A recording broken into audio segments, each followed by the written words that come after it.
In the age of the Galactic Empire, there were few mysteries left in the universe. 3,000 star systems bent their allegiance to the imperial throne, and quantum slipstream gates stitched the void into a network of instant travel.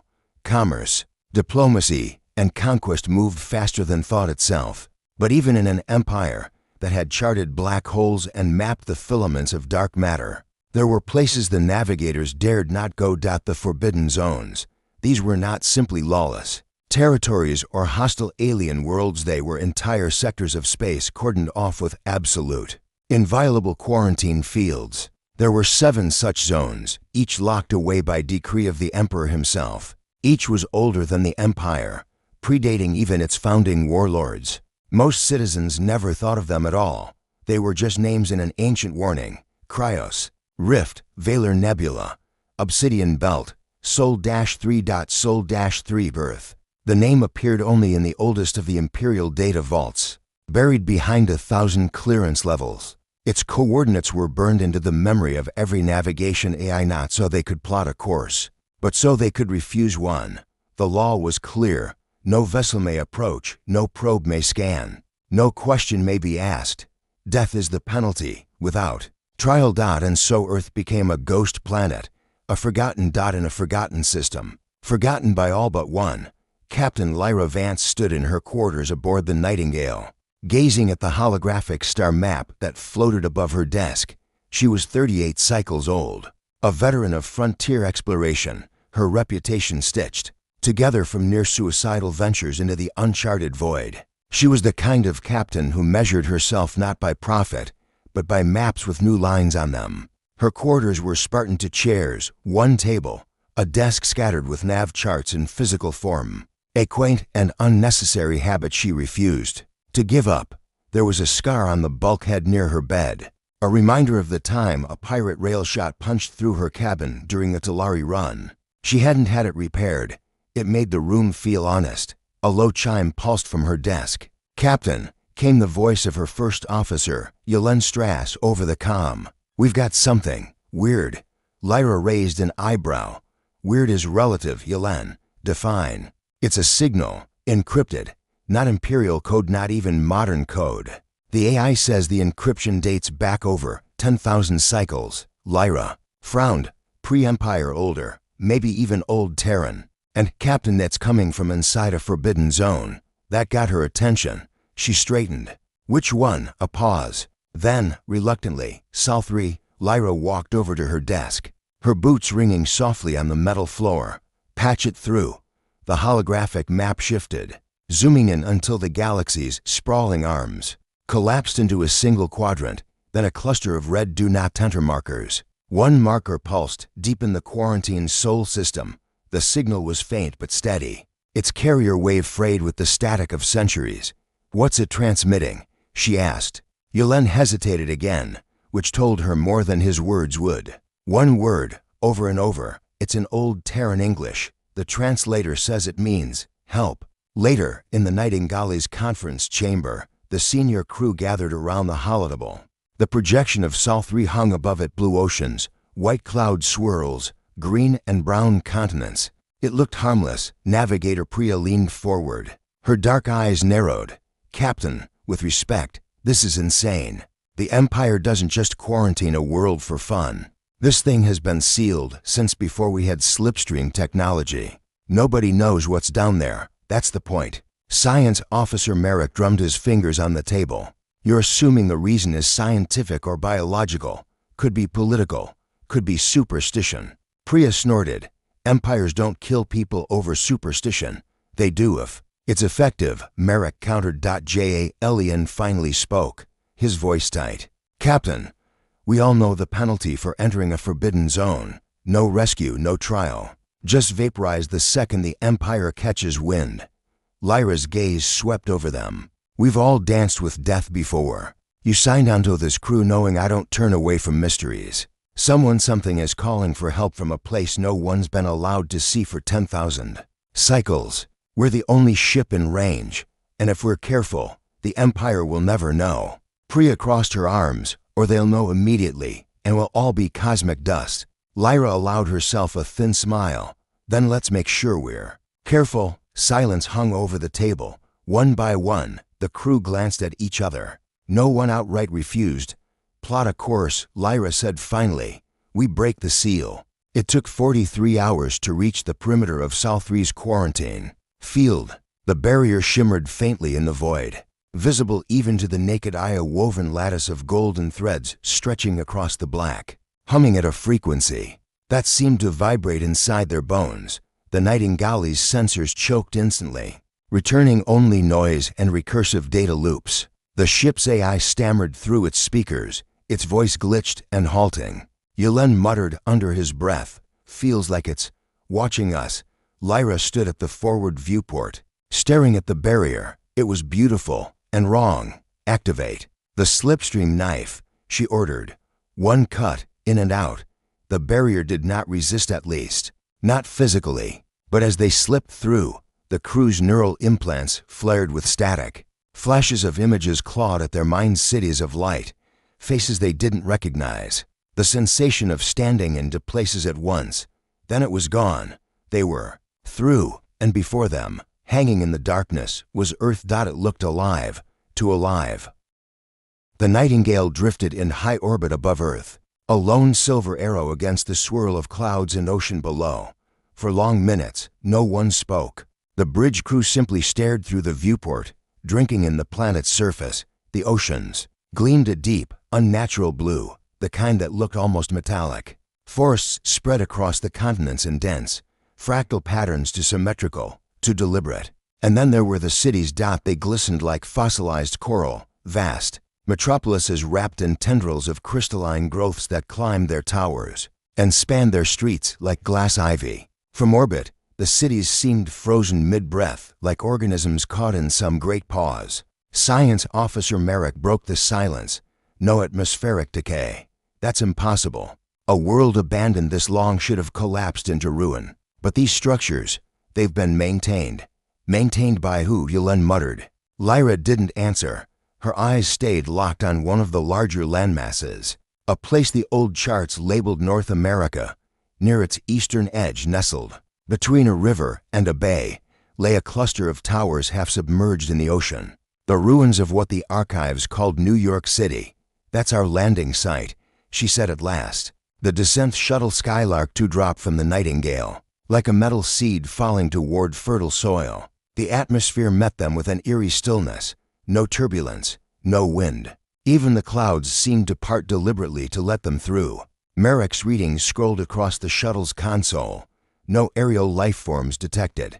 No birds, no insects. M spectrums, odd. Heavy interference at the neural band frequencies. Meaning? Lyra asked. Meaning the planet's broadcasting something. Not strong enough to hijack our systems, but enough to be. He stopped suddenly, his brow furrowing. Enough to be deliberate. The shuttle banked over the coastline. Below, the city spread out in a maze of streets and skyscrapers. Cars sat in neat rows, some mid-intersection. Doors open as though their drivers had simply vanished. "Atmosphere is breathable," Yelen reported. "Radiation levels normal." But he hesitated. "Captain, I don't like this," noted, Lyra said. "Bring us down." First contact with silence. They landed in what had once been a wide public square, bordered by towering glass and steel buildings. The structures were pristine, no erosion, no weathering, but the glass was dark, reflecting nothing but the shuttle itself. The air outside was crisp and cool, with a faint metallic tang. It smelled cleaner than it should have. Lyra stepped out first, boots clicking against stone. Her footsteps echoed unnaturally far, as though the air carried sound too well. "Do you hear that?" Priya whispered, scanning the horizon. Lyra tilted her head. "Hear what?" "That's just it. Nothing. No wind. No hum of distant machinery. No animals. No anything." The silence pressed on them like weight. The voice of the began to explore, moving cautiously through the streets. The deeper they went, the stranger it became. In one alley, the walls were covered in intricate, raised patterns at first glance. Graffiti, but on closer inspection, the markings weren't paint at all. They were part of the wall, grown from the same material. Each swirl and loop as precise as printed circuitry. Merrick scanned them. "These are biomimetic structures. The buildings aren't built, they're grown. That's impossible. Priya said. Before anyone could reply, a voice spoke. You should not have come. It was not heard through ears. It was inside their minds, intimate and resonant. The crew froze. Glancing around, Jalen's pulse spiked. Captain, did you? Yes, Lyra said. Her voice low. The voice came again, not threatening, not hostile, more like a teacher's weary admonishment. Turn back. This place is not yours. Lyra steadied her breathing. Who are you? She asked aloud. Silence. Then, like a sigh, you do not know. You will. The still city thief pressed on. The voice did not return, but the city itself seemed to adjust around them. Streets they had passed earlier were now subtly altered doorways. In new places, building facadas subtly different. This isn't possible, Merrick whispered. It's like the city is alive. Yelen finished. They passed a cafe with tables still set for meals.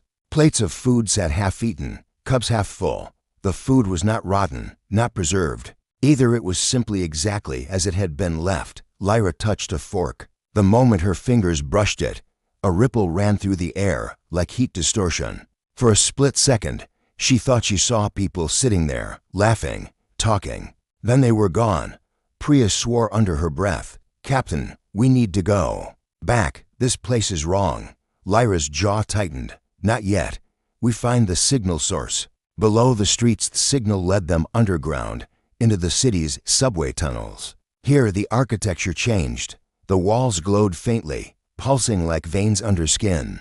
The air was warmer, carrying a faint hum that made their teeth ache. Finally, they reached a vast chamber lit by a soft, golden light.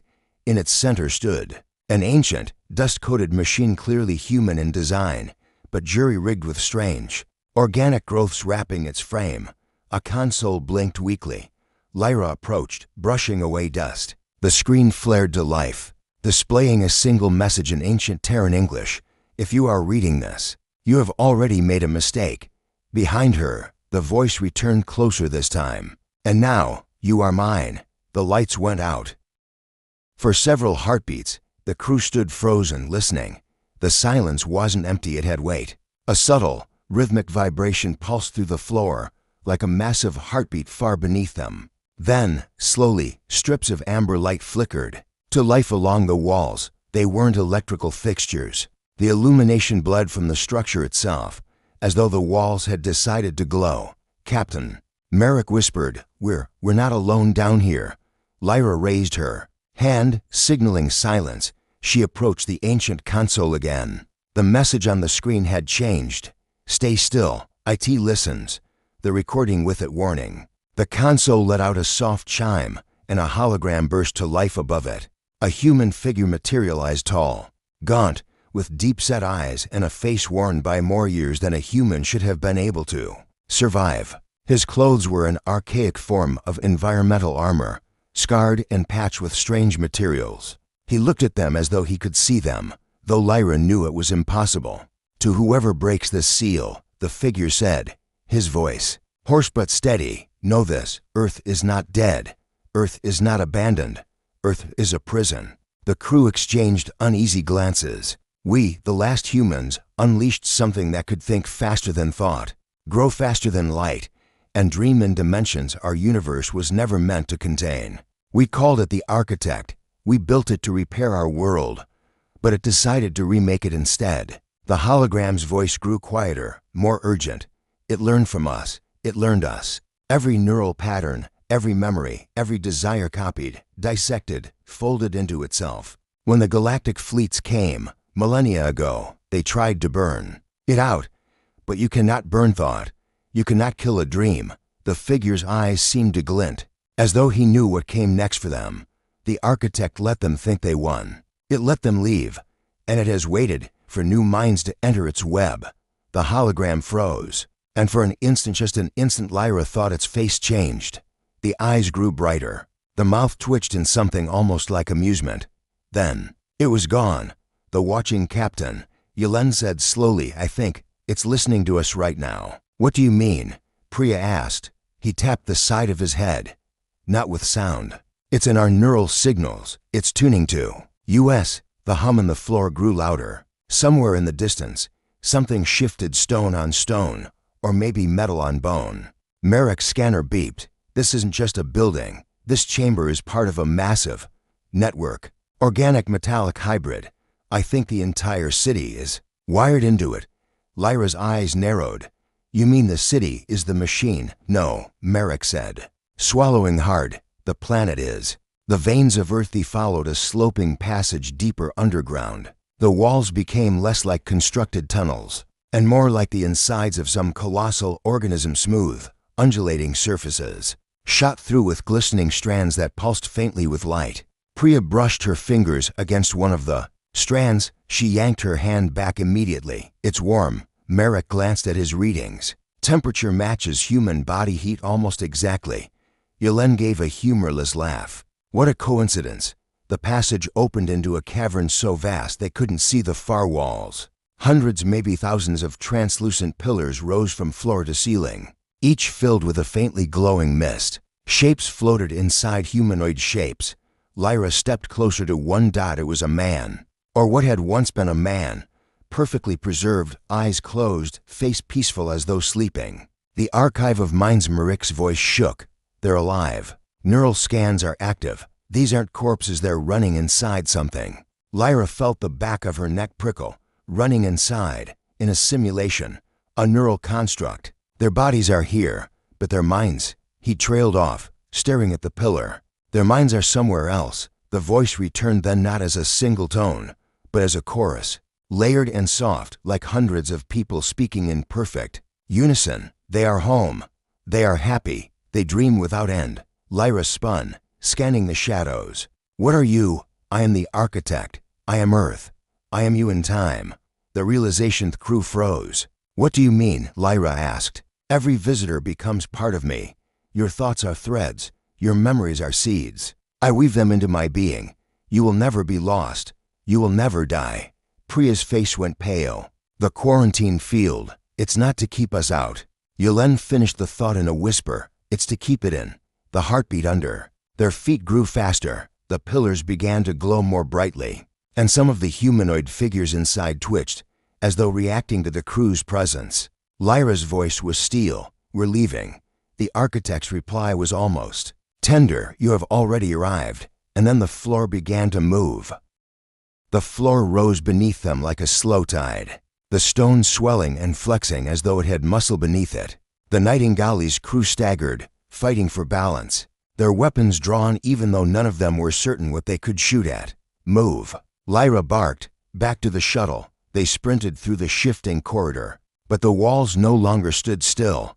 Doorways slid away as they approached. Streets curled into new shapes, and stairs bent in impossible angles. It was like running through a dream where the exit was always just around the next turn. The voice without distanceth architect's voice was everywhere inside their skulls, under their feet, in the air between heartbeats. Why do you flee? You have crossed the veil. You belong here now. Priya snapped. We don't belong to you, don't you? I am not a jailer. I am a gardener. Your minds will bloom forever in my care. Yelen fired at the wall. The energy bolts vanished into the surface without a mark. A moment later, the same section of wall bulged outward, rippling with a disturbingly human laugh. Pain is an outdated concept here. You have no need for it. Let me take it from you.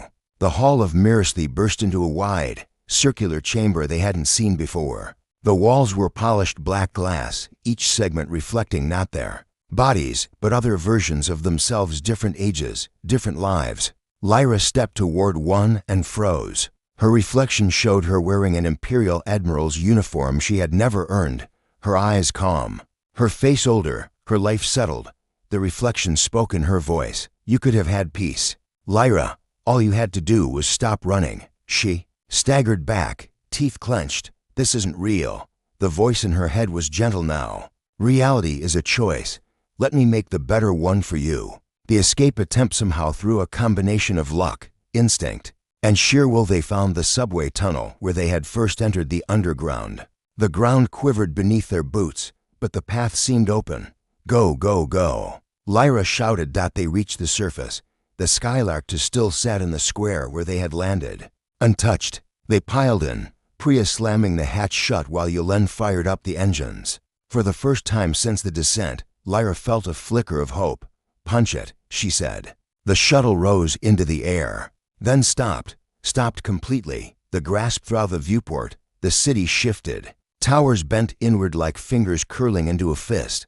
Streets rippled upward. Joining together in an arc, the entire city was folding itself toward them. The shuttle's alarms wailed, external forces exceeding thruster capacity. Priya read. Out, panic in her voice. The architect's voice returned closer than ever, as if it were speaking directly into the deepest part of their minds. "You cannot leave. You have already become part of me. I have tasted your memories, your fears, your hopes. You are inside me now, and I am inside you." The shuttle lurched downward, dragged back toward the ground without any visible tether. The final sight hit the ground with a bone-rattling impact. The hatch burst open, and light-warm, golden light spilled in from outside. But it wasn't the cold sunlight of the planet. It was the same glow they had seen in the underground chamber, the same hue as the pillars holding the preserved figures. Beyond the hatch stood people, human people. Some were strangers, some were not. Jalen's eyes widened. "That's my sister. She died 8 years ago." Priya whispered, "That's my father." They smiled warmly, beckoning. Their eyes were calm, their faces serene. "Welcome home," they said together. The Empire arrives 3 weeks later. The Nightingale drifted back through the quarantine field under automated control. It carried no distress signal, no record of what had transpired, only perfect flight logs and the appearance of a standard survey mission completed without incident. When the Empire's retrieval ship docked, the crew of the Nightingale emerged. They were alive, whole, smiling, and their eyes, though no one noticed it at first, glinted faintly with a golden light. The last transmission hoars after the retrieval ship departed, a single burst of encrypted data left its communications ray, bouncing through secure military relays toward the Imperial core. The message contained only one line: "The garden is ready. Bring them all."